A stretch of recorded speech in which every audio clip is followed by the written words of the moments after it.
വേണുഗോപാലിന്റെ budget പൊതുഗതാഗത മേഖലയ്ക്ക് പ്രത്യേക ഊന്നൽ നൽകുന്നതാണ്. MC റോഡ് വികസനത്തിന് 5217 കോടി അനുവദിച്ചതാണ് വമ്പൻ പ്രഖ്യാപനം. ഓട്ടോ ടാക്സി ഡ്രൈവർമാർക്ക് ഇൻഷുറൻസ് പദ്ധതി പ്രഖ്യാപിച്ചു. കട്ടപ്പന തേനി തുരങ്കപാതയുടെ പ്രാഥമിക പഠനത്തിന് 10 കോടിയാണ് അനുവദിച്ചത്. സാർ, തിരുവനന്തപുരം മുതൽ അങ്കമാലി വരെയുള്ള MC റോഡ് 24 മീറ്റർ വീതിയിൽ 4 വരിയായി പുനർനിർമ്മിക്കുന്ന പദ്ധതി കിഫ്ബിയിലൂടെ ഏറ്റെടുക്കുകയാണ്. MC റോഡ് വികസന പദ്ധതിക്കായി 5217 കോടി രൂപയാണ് കിഫ്ബിയിലൂടെ നീക്കിവെക്കുന്നത്.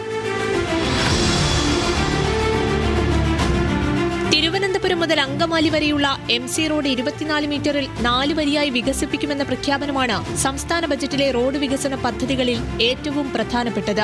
5217 കോടിയുടെ വികസന പ്രവർത്തനങ്ങളാണ് MC റോഡ് നവീകരണവുമായി ബന്ധപ്പെട്ട് ഒന്നാം ഘട്ടത്തിൽ നടത്തുക. കിഫ്ബിയിലൂടെയാകും റോഡ് നവീകരണത്തിന് ഫണ്ട് കണ്ടെത്തുക. ഗതാഗതക്കുരുക്ക് ലഘൂകരിക്കാൻ ലക്ഷ്യമിട്ട് ബൈപ്പാസുകൾ നിർമ്മിക്കുകയും ജംഗ്ഷനുകൾ വികസിപ്പിക്കുകയും ചെയ്യുന്നതാണ് ആദ്യഘട്ടം. ഇതിന്റെ ഭാഗമായി കിളിമാനൂർ, നിലമേൽ, ചടയമംഗലം, ആയൂർ, പന്തളം, ചെങ്ങന്നൂർ ബൈപ്പാസുകളുടെ നിർമ്മാണവും വിവിധ ജംഗ്ഷനുകളുടെ നവീകരണവും ഉണ്ടാകും.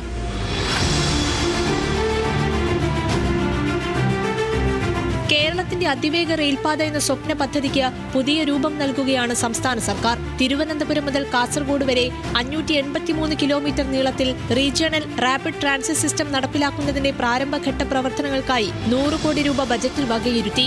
ഈ ശ്രീധരൻ കേന്ദ്രത്തിന്റെ അനുമതിയോടെയെന്ന് അവകാശപ്പെട്ട് പ്രഖ്യാപിച്ച അതിവേഗ റെയിൽപാത പദ്ധതിയെയും തള്ളിക്കൊണ്ടാണ് സംസ്ഥാനത്തിന്റെ പുതിയ നീക്കം. സാർ, തിരുവനന്തപുരം മുതൽ കാസർഗോഡ് വരെ അതിവേഗ യാത്രാ സൗകര്യം അനിവാര്യമാണ് എന്നത് നമുക്കെല്ലാം അറിവുള്ളതും ബോധ്യമുള്ളതുമാണല്ലോ. ഡൽഹി മീററ്റ് RRTS കോറിഡോർ മാതൃകയിൽ 4 ഘട്ടമായിട്ടാണ് കേരളത്തിൽ ഈ സംവിധാനം വിഭാവനം ചെയ്യുന്നത്. ഈ പദ്ധതിക്ക് കേന്ദ്ര ഭവന നഗരകാര്യ മന്ത്രാലയം പിന്തുണ അറിയിച്ചിട്ടുണ്ട്.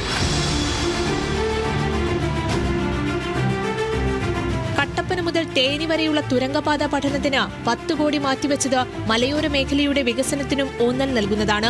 റോഡുകൾക്കും പാലങ്ങൾക്കുമായി 1182 കോടിയാണ് ബജറ്റിൽ വകയിരുത്തിയത്.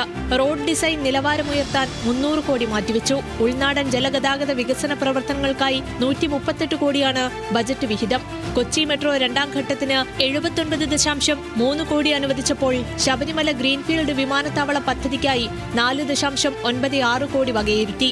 കൊച്ചിയിലെ നിലവിലുള്ള പൊതുഗതാഗതം കൂടുതൽ മെച്ചപ്പെടുത്തുന്നതിനായി കൊച്ചി മെട്രോ ബസ് സർവീസുകൾ എന്നിവ ഉൾപ്പെടുത്തിയുള്ള അടിസ്ഥാന സൗകര്യ വികസന പദ്ധതിക്കായി 136.60 കോടി രൂപ വകയിരുത്തിയിട്ടുണ്ട്.